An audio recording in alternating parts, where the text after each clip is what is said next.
Hello and welcome to my economic RBA and property update for November. The key themes for this month include global growth outlook continues to sour. The RBA is following through on its promise because we continue to spend too much, and politics is a mug's game. But there's just one problem. They control the economy.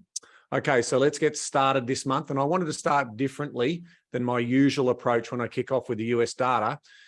This time I want to start with the IMF adjusting their global forecast for growth. Last month, we saw the OECD downgrade their growth forecast. This time, it's the International Monetary Fund's turn as the global growth story continues to sour. IMF now forecasts the global economy to grow by 2.7% in 2023, down from 2.9%, the forecast they made in July. It also warned that as much as 1/3 of the global economy could experience a period of contraction, as there is a 25% chance that growth would slow below 2%. Of note in the report was comments that the worst is yet to come when talking about the advanced economies around the world. Not a positive start to this month's update, but a realistic one considering the challenges that we're facing. Now let's turn to the US data and let's look firstly at interest rates. We saw that the US money markets are now pricing in another 75 basis points move in the cash rate in the US this month. This will take their cash rate range from 3 to 3.25 to 3.75 to 4. So that's the ranges that they work in. Furthermore, the money markets are also continuing to forecast the cash rate peaking at around 4.5 to the 5% mark. Now, I'll be talking about our latest RBA cash rate decision shortly, but if you were thinking that our cash rate could be heading as high as the US, you might want to reconsider that thought. And here's why. Traditionally, the US have much higher cash rates because their cash rate has less economic impact on consumers compared to here in Australia. The reason for this is the vast majority of mortgages issued in America are long-term life of loan fixed rates, such as 25 and 30-year fixed rate terms. Whereas here in Australia, the vast majority of our mortgages are variable rate mortgages, meaning cash rate movements have a much more immediate and overall greater impact on taking money away from households to spend in Australia as the need to pay higher mortgage repayments kicks in. This means that the cash rate in Australia doesn't need to go as high as it does in the US to slow the economy. And then that'll start to reduce those inflationary pressures. Now, I'll be talking more about the latest forecasts on the cash rate when I get into the RBA section later in this update. Now, let's get back to the US data, and we can see also the consumer price index reading for September has landed at 8.2%, marking a slight easing in the annual rate of inflation from 8.3 in August, but above consensus forecast of 8.1. In month-to-month terms, the CPI rose by 0.4% versus consensus expectation of a rise of 0.2. Now, core CPI reading, which excludes food and energy prices, rose to a 40-year annual high of 6.6%, above expectations of 6.5% and from the previous month's reading of 6.3%. In monthly terms, core inflation rose by 0.6 versus consensus forecast of a smaller gain of 0.4. This is why the Fed will hike rates a further 75 basis points when policymakers next meet this month. Keeping an eye on the inflationary story, we also see that the Producers Price Index, the PPI, which measures price changes at the wholesale level before they reach the consumer, they rose by 0.4% in September. This increase in September was larger than the 2% gain expected by consensus. In year-on-year terms, the PPI growth slid from 8.7 in August to 8.5 in September. So it's now heading in the right direction because it's the third straight month that the annual rate has eased. However, annual growth at an 8.5% pace is still at unsatisfactory high levels. Looking at the core PPI, which again excludes food and energy prices, the monthly outcome saw the increase of 0.3%, in line with consensus expectations. The annual rate stayed steady, but again, still too high at 7.2%. On GDP and productivity, looking at the consumer story in the US, we saw consumer confidence tumbled to a 3-month low in October on the back of widespread inflation and growing concerns about economic outlook weighing heavily on US households. The Conference Board Consumer Confidence Index declined to 102.5 in October from 107.8 previously. This was the largest 1-month decline in the index since May this year and took some forecasters by surprise as they were expecting a more modest deterioration in sentiment.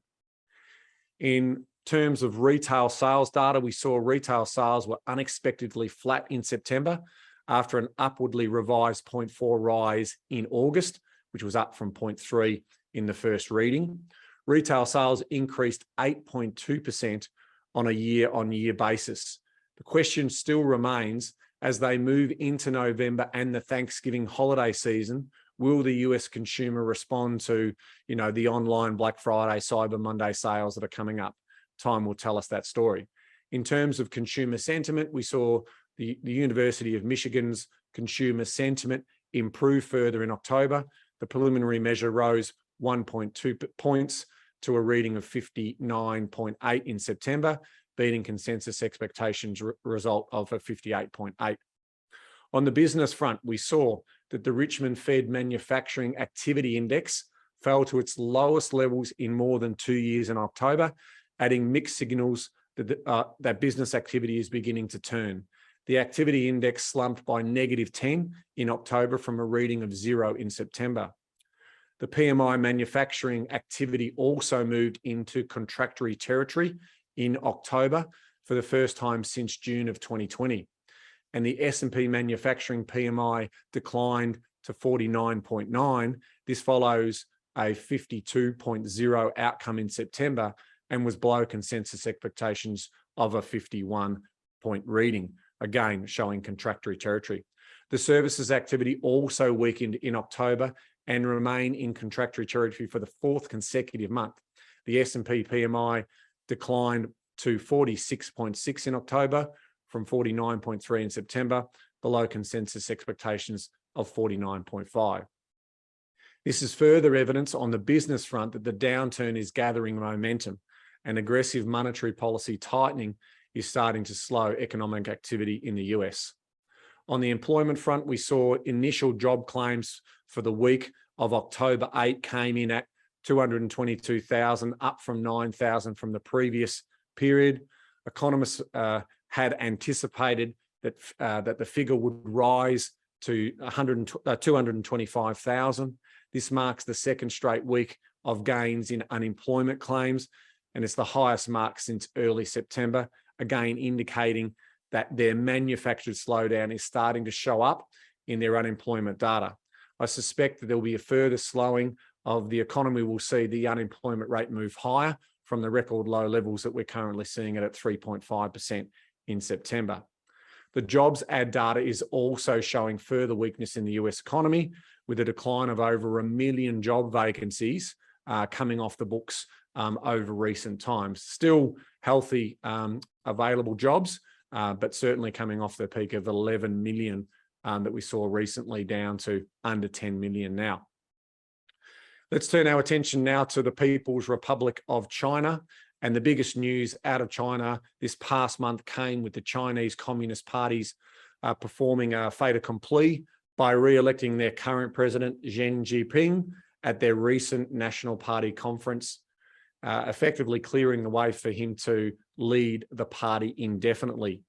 Looking at the economic data, we saw inflationary pressures were softer than expected in September. The consumer price index, the CPI, rose by 2.8% year on year in September, accelerating from a 2.5 annual gain in August. However, the result was softer than the 2.9 annual increase forecast by consensus. The producers price index, the PPI, gained 0.9% over the year to September, down from a 2.3% annual rise in August and below consensus expectations of a 1% gain. This result was the softest annual increase in factory prices since January of 2021. Looking at the Caixin Services Purchasing Managers Index, that's a mouthful, the PMI over there, fell to 49.3 in September 2022 from a 55 reading in August. This was lower than the 54.4 reading the market was expecting. This was the first fall since May of 2022, as COVID lockdowns have already dented fragile levels of demand. The Caixin Composite PMI, which includes both manufacturing and service activity, fell to 48.5 in September from a reading of 53 in August. This read signals a renewed fall in overall Chinese business activity as a whole, because remembering above 50 is growth, below 50 is contractory. Overall, China continues to battle with a slowing domestic economy and housing market that is under significant pricing pressures due to the economic slowdown. We are seeing the Chinese government propping up the housing market, and one would expect now that the Party Congress is behind them, they will start to announce a steady relaxing of their COVID management program and further domestic stimulus to kickstart their domestic economy once again. Turning our attentions to the Eurozone now, and let's start with the inflationary story there. We saw that the September Consumer Price Index was finalised unchanged at 1.2% in month-on-month terms, whilst annual inflation was revised higher to 9.9% from 9.1%. Now, this monthly result is unlikely to sway the European Central Bank, the ECB, from lifting rates sharply in their November meeting. The money markets are pricing in a greater than 50% probability of a 75 basis points hike to make their overall economic situation in Europe even more challenging. Looking at some of the consumer data, we saw consumer confidence edge up by 1.2 points from a negative 28.8 to a negative 27.6. So coming off those record lows, but still in very, very difficult territory there for consumer confidence. Retail sales fell 0.3 in August data. This was the third straight month of falls, and households prepared for the tougher economic conditions ahead. In terms of the business data, we saw the manufacturing PMI declined to 46.6 in October, down from a 48.4 in September. This was below consensus expectation of a fall of 47.9. Services activity also weakened in the month. We saw the services PMI fell to a reading of 48.2 in October from a reading of 48.8 in September. This was in line with consensus expectations. Overall, this is continued evidence of further deterioration in economic conditions across the Europe region. It also shows that business activity was contracting at a faster pace in nearly 2 years, and all now, you know, we all know the reason for that, right? Yes, it was the elevated inflation has been driven by higher energy prices on the back of Russia's invasion of Ukraine, in addition to obviously those supply chain disruptions that is continuing to hamper economic activity in the European region. In some positive news, we saw industrial production rise by 1.5% in the euro area in August, more than double that of consensus expectation. In annual terms, it lifted the industrial production to 2.5%. So summarising what's happening on the global economy from an Australian perspective, other than that, it's a great time to visit Europe and the UK, given the Aussie dollar is buying more euros and British pounds. And be honest with you, they could certainly do with those tourism dollars to boost their own economies and their bottom line. Things aren't looking good for the economic output right across the globe in 2023. And, you know, that's the world news. And here in Australia, obviously, you know, we also continue to have to deal with the inflationary pressures, which is also being exposed into the developed nations around the world as well. So that is, you know, a sombering story in terms of what's happening around the globe.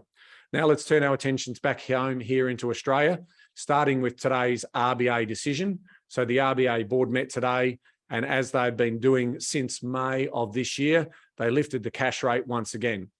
This month, it's another 25 basis points, taking the cash rate reading to 2.85%. The continued pace of economic growth mixed with the inflation story is really giving the RBA no choice but to continue to lift the cash rate higher here in Australia. The RBA has been maintaining their rhetoric for some time now that each month is a live month, and the current spending data from both consumers and business, combined with the latest inflation data, is giving them no choice but to continue to lift rates until they slow the economy down, which in turn will bring inflation back into check. Put simply, we are still spending too much right now, and we are accepting higher prices from businesses, something the RBA has flagged and been encouraging us not to do. Remembering the RBA reference to inflation psychology in the community, meaning we, the consumer, are making it very easy for businesses right now to lift their prices because we haven't stopped buying those goods and services, even though businesses are jacking up the prices on us. At some point, we need to say no. Otherwise, inflation will persist, and then workers and unions will naturally ask for higher wages, forcing businesses to keep increasing prices. Any economist worth their salt will tell you that this is a dangerous cycle, and no country or economy wants to see or can afford this to happen. So why, I hear you ask? Well, in simple terms, your economy is weakened because you start to live in a higher inflation environment where your borrowing power, or your buying power of your money is worth less. Higher inflation economies also experience greater volatility and heightened instability within their economy.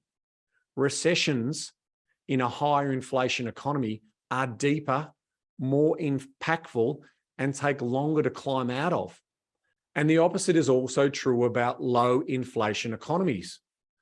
Economic cycles are less volatile and more stable, and they are great for longer, more sustainable periods of economic growth, which ultimately leads to improved standard of livings and better overall quality of life.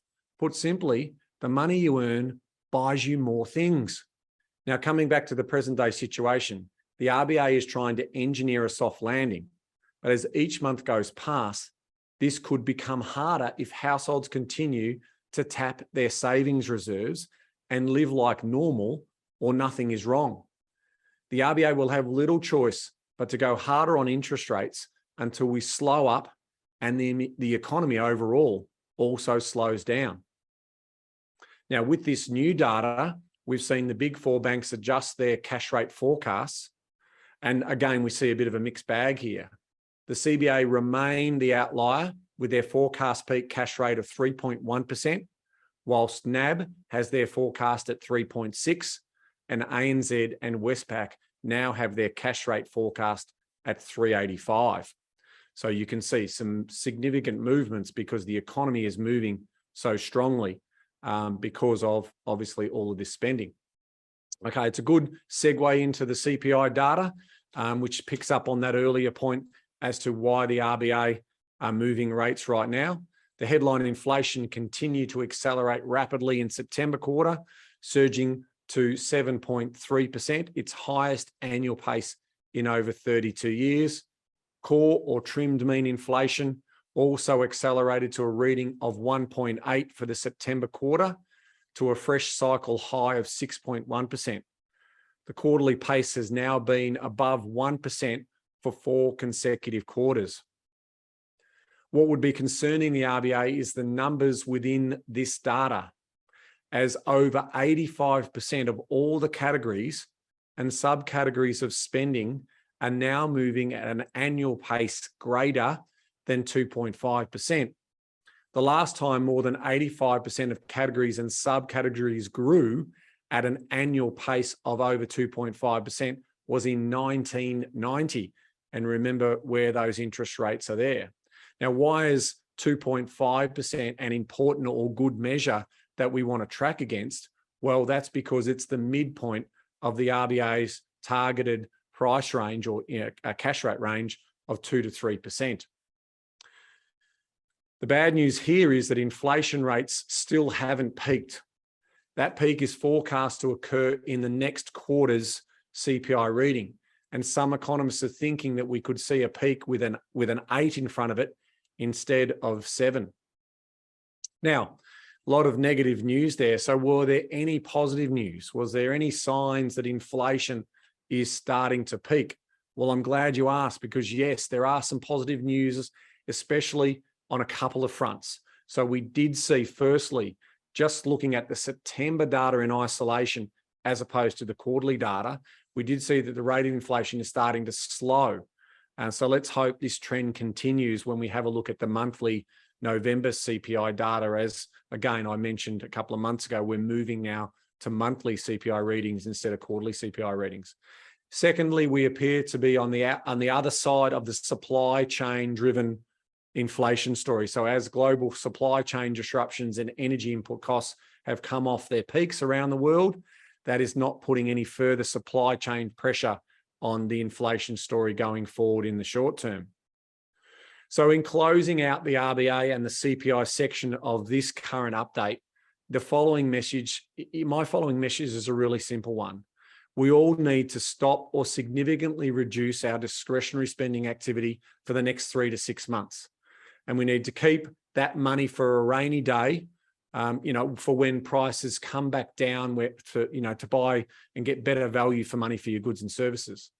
In terms of essential spending activations and activity, we also need to adopt a substitution rule, meaning that if certain fruits, vegetables, or meat that we are wanting to buy is too expensive, has gone up too much in price, then we need to substitute instead, which obviously will then send a clear message to those businesses that we have reached a price point threshold and they'll need to stop lifting those prices. And whilst they're at it, we also need to start thinking about using our car less and also taking that demand off petrol prices as well. A combination of that essential spending and certainly stopping or significantly reducing discretionary spending is going to be the best thing if we don't want those cash rates to keep going up. Continuing on this storyline, let's have a look at the retail data, which is also supporting, the evidence of what's been happening. And what we have seen is after a boom in discretionary spending, where we've seen huge increases year on year, it was expected by most economists and forecasters that consumption would slow in the second half of this year. Now, that hasn't manufactured or materialized due to obviously a strong labour market and larger savings buffers amongst households from COVID-related fiscal and monetary stimulus. And so we've continued to spend those savings reserves. We're also, pretty much at full employment. So that has led to obviously continued strong economic growth and continued spending. Now, basically because of that, the RBA has had to go harder, and it's now believed that increased costs in household debt and higher interest repayments and the roll-off of fixed rate mortgages will play the most important role in reducing household spending less. And that will ultimately start to show that manufactured slowdown that's desperately needed to bring inflation under control. Now, we saw in the September retail sales released yesterday that retail sales rose another 0.6% month on month. And just to give some context, year on year, they are now 17.9% higher compared with September of 2021. Now, this is the 9th consecutive month in a row that we've seen a growth in consumer spending. And that's on the back of a 0.6% rise in August and a 1.3% rise in July.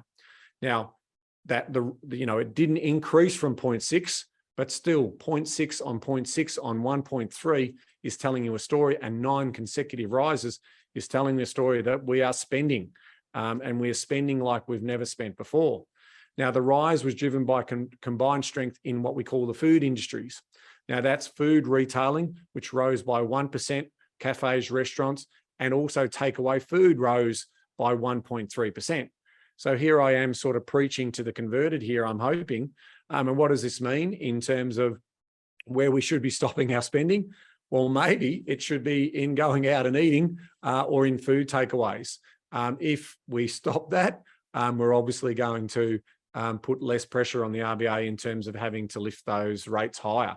So the sooner that we do that, and I mentioned about substitution before, an economic term for demand substitution. What we need to do is maybe be eating more at home and having a few more home cooked meals as part of that story, because it's only going to be, remember, the economy is a product of what people do inside it. It's a measurement of the activity in the economy. And if everyone keeps saying, oh no, we're good, or we're okay, and they keep spending, then ultimately it's going to mean that it's going to be a sharper contraction, and it's not going to be a soft landing that the RBA is trying to manufacture.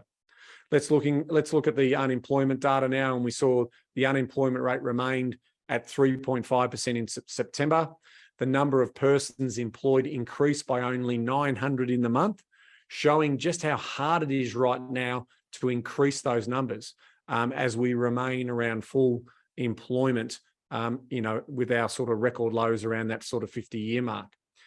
Interestingly, this brings the total number of additional persons employed since the end of the Delta lockdowns this time last year to around 740,000 people now employed. Now, that is a great story for those Australians who have gained employment during that time. The number of unemployed increased by 8,800 in the month, and that's because of the increase in the participation rate. Now, here's hopefully a sign of a slowdown. In a sign that the jobs market might be easing, we saw the underutilization rate, which is a combination of the unemployment and underemployed rate, slightly increase. So it increased to 9.6% from 9.4%. Plus, job vacancies have pulled back from their recent peaks as well. So we're starting to see that this manufactured slowdown is definitely going to impact on the unemployment number. And unfortunately, that does need to happen because it also takes away a bit of wage pressure as well. Consumer sentiment data, we saw consumer sentiment index decline to 83.7 in October from a reading of 84.4 in September. So sentiment remains deeply entrenched in negative territory, but we continue to keep spending. What was quite interesting in this month's data, which was the impact of the 25 basis points cut by the RBA in October, coming down off 50 basis points. Now, what was quite interesting about that is prior to that, because that happened during the survey period, that the reading was looking like a 77.4, which would have been the second lowest reading since early 1990. So it got a bit of a bounce to finally finish at 83.7, but it's still a contraction from the September reading. So sentiment's low, and obviously the budget that we've just had where, there wasn't a lot of promise, but we still continue to keep spending. So that is our problem right now. Looking at business data, we saw that the business conditions strengthened further to a plus 25 index points in September to be above their pre-COVID peaks. Conditions were stronger in the consumer-facing sectors such as retail, trade, recreational, and personal services as consumers continued to spend up big. Of course, it is September, not October data, so there could be a bit of a lag one would expect in terms of that business confidence. But it is another sign that businesses, in terms of conditions, are really good. Forward looking, let's look at business confidence. It did start to ease in September in terms of they are starting to see the longer term averages starting to fall. Finally, those interest rate movements have deteriorated the global economic outlook, and that is definitely weighing on forward looking business confidence. There was some good news in the data set in regards to business conditions and confidence in terms of retail prices only grew by 2.2% over the 3 months to September. Now that's down from 3.3 over the 3 months up until August. So that's basically telling us in terms of retail prices, they can't continue to keep forcing these higher prices on us. And that's starting to also show up in the data as well. In terms of that rounds out the sort of business conditions and also the consumer stuff. So, how would I summarize that? It's quite clear that economic conditions are quite good. We've all got employment. Things are looking pretty well. We're spending well. Businesses think that, things are going to be okay, but we're starting to now see that sentiment start to shift. And that's why 2023 is looking a little bit more challenging. Now, let's move from the business announcements in the data, and let's have a look at the federal government's budget that was announced last week. Obviously, it was a interim budget, and it did allow them to obviously set their agenda. So let's take a bit of a look at that. And I'm also, when we talk politics, I know you're not meant to, but I'm going to have a little bit of a rant here as well. So I'm just preparing you for that. So this interim budget is best summarised as a repositioning or reprioritising budget. And that obviously speaks really clearly about Labor's agenda of how they see the country's future playing out under their stewardship. Now, it was, in summary, a pretty plain Jane budget in overall terms. There was no new big, project or spending announcements. They were fulfilling on their election promises in the areas of childcare, paid maternity leave, increased spending on aged care, energy transitions, and for now, they also held true on keeping the stage 3 tax cuts for higher income earners in place. Now, speaking of those tax cuts, hopefully they continue to hold true to those tax cuts, because on the whole, they are very good for continued overall economic growth, as this additional money will return to those households who earned it. Furthermore, this money will recycle through the economy in the form of increased spending or paying down debt or saving for one financial futures. And we've also got to remember, whilst I have been talking about the short-term pressures and we want to reduce that spending and we want to reduce that money in the economy, these planned stage 3 tax cuts don't take effect until July 2024. And that is when inflation is forecast to be back inside the RBA's 2 to 3% band. So that is also important to understand that. Now, that is why, I still think it's sensible policy, but it will be interesting to see just how long Labor hold that position, or whether they'll ultimately fulfill that election promise in the coming months and years.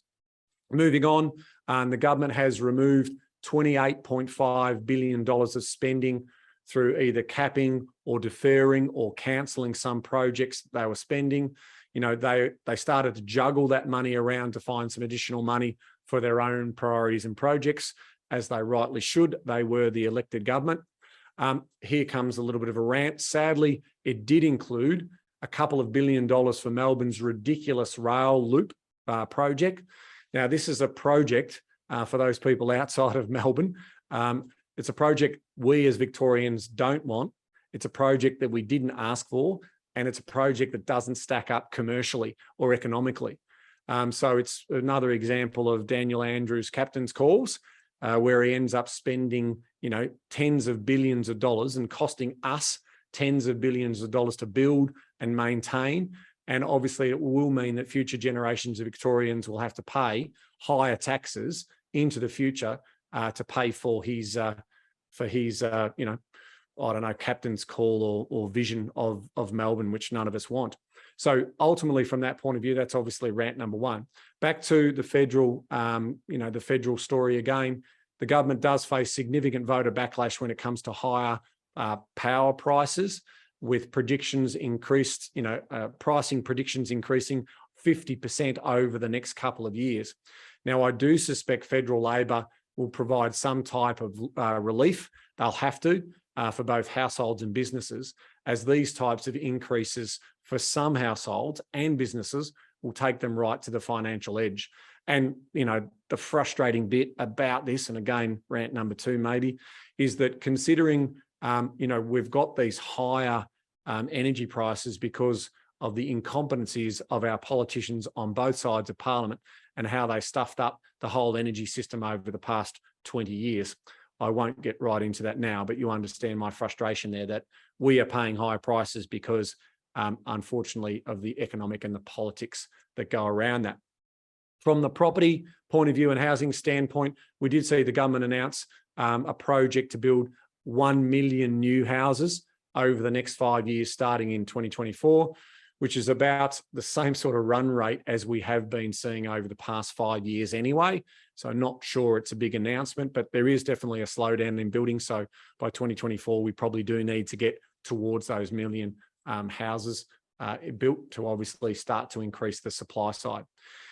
The difference in this announcement, that's what's different to the normal announcements, is that they want super funds and big businesses to build more affordable housing. And, as part of this, and also affordable rental properties, what they will do is they will pay businesses, these super funds and these big businesses in town, the difference between the market rent and also the subsidised affordable rent. So effectively, our tax dollars will help subsidise big business and super funds in making that rent affordable. But because super funds and businesses need a return on investment, they will cover the difference between the market rate of rent and also the subsidised rate. Now, this will be in addition to the government's also offering, concessions on land tax to also make these projects viable. So, this is probably rant number 3. It's super disappointing here for me in regards to, here we see big super funds, big businesses are going to get all these perks at all levels of government, yet mum and dad investors will be, keep paying 100% of their taxes, plus the increased compliance costs that are being introduced at the state level. So ultimately, there's not as much of a return for the mum and dad investor who have done the bulk of the heavy lifting for the last 20 years in supplying private rental accommodation, which has been essential also for economic growth in this country. So that is very disappointing. In summarising up the budget, Dr. Chalmers did do the right thing by not stimulating the economy with any material additional spending. So compared to the last Liberal budget in March, there is just a net $9.1 billion of extra spending between 22-23 budget year and the 25-26 budget years currently. One would expect that coming into an election year, they'll probably do a bit more spending in a few years' time. So importantly, how I would praise this budget is that it's a plain Jane budget, which also means in terms of fiscal stimulus, there was nothing there, which means that the RBA will be able to continue their work in cooling the economy down through their monetary program and monetary stimulus, or monetary management, I should say, and that should keep inflationary pressures down. So I do agree with the Treasurer that this has been a sensible budget for the times as we start to move through that manufactured slowdown of the economy. Now, in closing out my review, my broader review, and obviously speaking about politics, I do want to highlight a couple of important takeaways. And this is, yes, me getting up on my soapbox. I want to also make sure that everyone understands that they should never forget that, this is the people's money. Okay, this money comes from the taxes that we pay, company taxes that are also being paid. So if you want to continue to build a strong economy that serves the people the best way possible, then it really is important that you grow the economic pie. It's so important that the economic pie continues to grow. Now, by way of example, the government revenue over the last 12 months has improved by over $100 billion. So let me put that in context. $100 billion of additional government revenue has been received from the 2021 financial year, from the 2021 to 22 financial years. So that has been an improvement. And of course, we were battling the pandemic during that time, but you've got to think about this: exports, healthier business profits, capital gains returns, and over 590,000 more Australians have been employed, which is obviously PAYG taxes. So every government has been benefited from these types of things. We've never seen that type of PAYG tax revenue coming into government coffers at the moment. So that is my message. My message is one around us. It's a simple message around grow the economic pie, because the more revenue you have, the governments of the day have more to spend on the services that they want to provide. Now, I realise, now is not the time to be growing the economy, until we get inflation under control. And over the long term, the more that you grow the pie, the more there'll be to share around. And the decision that the government makes should always be to look after the economy first. Okay, so think about it like this. You need to have a look at the economic impact of the decisions that you're making and whether they will be positive for economic growth or negative for economic growth. Because if you don't do that, you are slowing the economy down and the money doesn't get recycled back into the economy and continuing to keep growing it. So it really is important about the focus on the economy first. And if you get the economy moving well, then you'll have enough money to share around and, to make a better standard of living and quality of life. Now, finally, as part of that, and one of the things that has kept me in good stead on this front, and I've said this plenty of times on the podcast before, and I'll say this to all of our customers as well, is that one little life motto that served me incredibly well on this journey has been that if it is to be, it's up to me, meaning that I should always take control of my own destiny and not rely on the governments to do that heavy lifting for me. The moment you rely on the government to do more for you is ultimately where you'll eventually be let down by the government of the day. So it really is important to understand that take control of the things you can control and not worry about the things that you can't control, because ultimately they might do some things you're happy with, but they'll also disappoint you in other ways in the future. All right, so there's my rant, my political rant. So I know you should never talk about politics and religion, but I went there. Let's move on now to the property update. Now, at the time of recording this update, I do not have the latest CoreLogic results. So I will be sharing those in my What's Making Property News update on Thursday's episode of the Property Couch podcast. So make sure you tune into that, where I'll do a deeper dive into the numbers. So I thought, without that data of the latest prices, what I did want to share with you is some of the perspective of what I've been seeing that's been happening over the last month in terms of the feedback that I've been getting, the industry people that I've been talking to, and my own personal observations in terms of what's been happening out in the marketplace. So these are some of the summaries of what I've been seeing. There's no doubt that the 25 basis points increase in October was positive. It was subtly positive. It was a modest sentiment effect. We did see, certainly in our business, some people lifting their eyes in terms of, is now the right time? There are still, a lot of quality people who are making that decision anyway, but it really was important to see what that did for sentiment.